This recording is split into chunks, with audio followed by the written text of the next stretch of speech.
महाराष्ट्रातील ताज्या घडामोडी पाहण्यासाठी आजच आपल्या न्यूज 15 मराठी या चॅनलला यूट्यूबवर सबस्क्राईब करा. तसेच इंस्टाग्राम आणि ट्विटरवर फॉलो करायला विसरू नका. न्यूज 15 मराठी, आवाज जनसामान्यांचा. धनगर समाजाच्या तहसीलासमोर एक दिवसीय धरणे आंदोलन. जालन्याच्या उपोषणास पाठिंबा.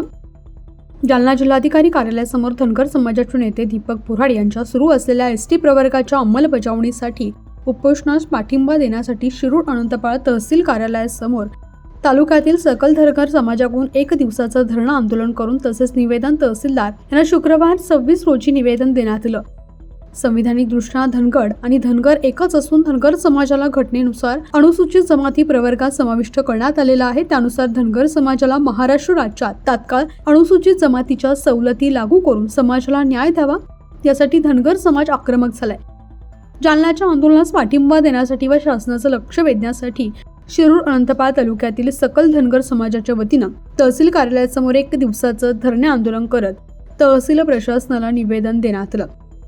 यावेळी तालुक्यातील सकल धनगर समाजाचे पदाधिकारी मोठ्या संख्येने उपस्थित होते. आमचे भारत स्वतंत्र झाल्यापासून आमची मागणी होती की आमच्या समाजाला, मागणी म्हणण्यापेक्षा कायद्यातच असं तरतूद आहे की धनगर समाजाला एसटीमध्ये आरक्षण आहे. पण मागच्या बऱ्याच सरकारने आमचा विचार न केला, आंदोलनं झाली. त्यावेळेस ते आंदोलनं मोडीत निघाले, काही नेते बाजूला गेले आणि आमच्या आरक्षणाची मागणी मागी पडली. पण 2014ला ज्यावेळेस फडणवीस यांनी परभणी आपलं पंढरपूर येथे आंदोलन चालू असताना किंवा निवडणुकीच्या काळामध्ये की त्याने जाहीर केलं की आम्ही धनगर समाजाला पहिल्या कॅबिनेटमध्ये एस टीचं आरक्षण देऊ.